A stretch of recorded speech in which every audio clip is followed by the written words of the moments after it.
Next up on our games to look at list for Crosshairs this week is Metro 2033. As the title implies, it's actually set in the future. We've brought on Laura Parker from the GameSpot news blimp to help ask us about this, because apparently she has a lot of knowledge about Russia. I thought you were going to say because she's from the future. Yeah, and Laura... yeah, I'm from the future, and I also have a lot of knowledge about Russia because I studied Russian literature at university. There you go. And that's not true, actually. Oh, really? No. Do you know any Russian words apart from babushka or potato? Vodka.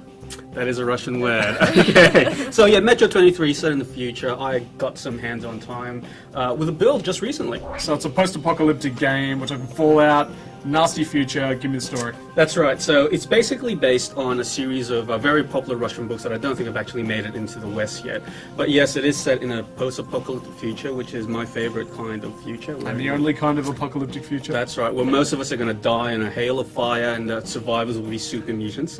But basically, the survivors in Moscow basically had to flee underground, and everyone's living now in the subway system. And each station basically is its own little city. Now, no one can go above ground because apparently the ozone layer has been depleted, and you'll just get a really bad tan as soon as you walk outside. So if you do, it has to be at night, and you have to have a special mask on. And you also have to carry a lot of guns around because there are a lot of mutants that are running around, above ground and underground, who are basically trying to eat your face, which is what happens in post-apocalyptic futures.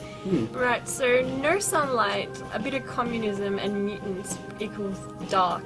So, not happy. What's the mood of the game? Are you constantly depressed, or? Yeah. So this is probably not as cheerful as something like Spyro.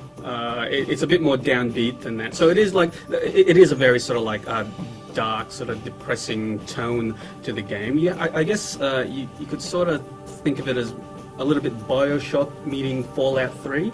So it's not a frenetic shooter like a Modern Warfare is. It's very slow, deliberate, and it relies on mood and tension to get your juices going, just like Bioshock did. And on the Fallout 3 side of things, it is post-apocalyptic, and there's lots of little intricate details in the world. Like you're walking along, and you'll see bookshelves full of of items that you can sort of interact with, and there's like a whole ecosystem within each of the train stations you'll go to. Like at one stage, I walked past a butcher, and I thought, come on, where are they getting meat from? In a subway station. The meat is people. Yeah, exactly. And then like a few minutes later, I walked past. They had like a little farm with like pigs in stalls. So like it's all very well thought out. So it's a very rich, detailed environment, and it does feel sort of dark and depressing.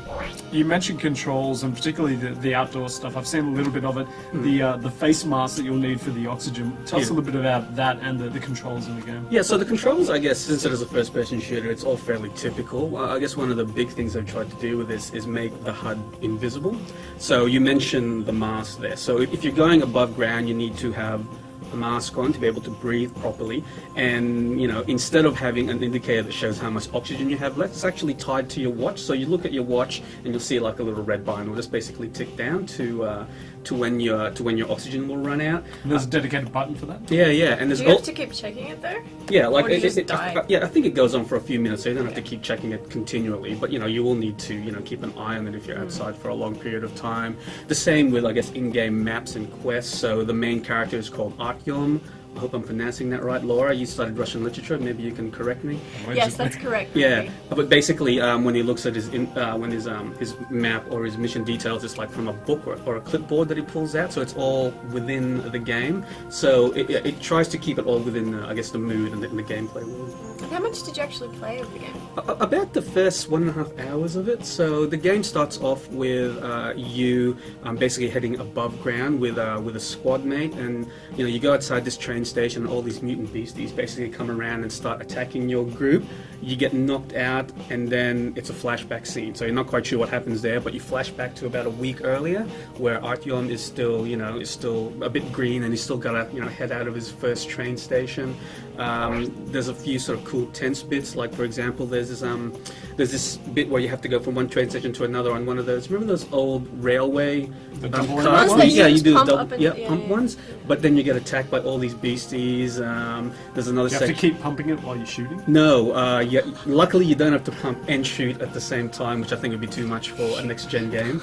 Other sections where you have to go through tunnels and fight bandits and that type of thing, and it's all very, it is all very claustrophobic, and it's very resource management heavy as well, because there's not much ammo in this post-apocalyptic future, so you really have to, manage how you shoot these creatures. How young is the character that you play? About 20, I So think. he's a young'un. Yeah, he's a young'un, so apparently he was orphaned during the whatever, nuclear blast or whatever it was, and he's never been to the outside world. So, mysteries.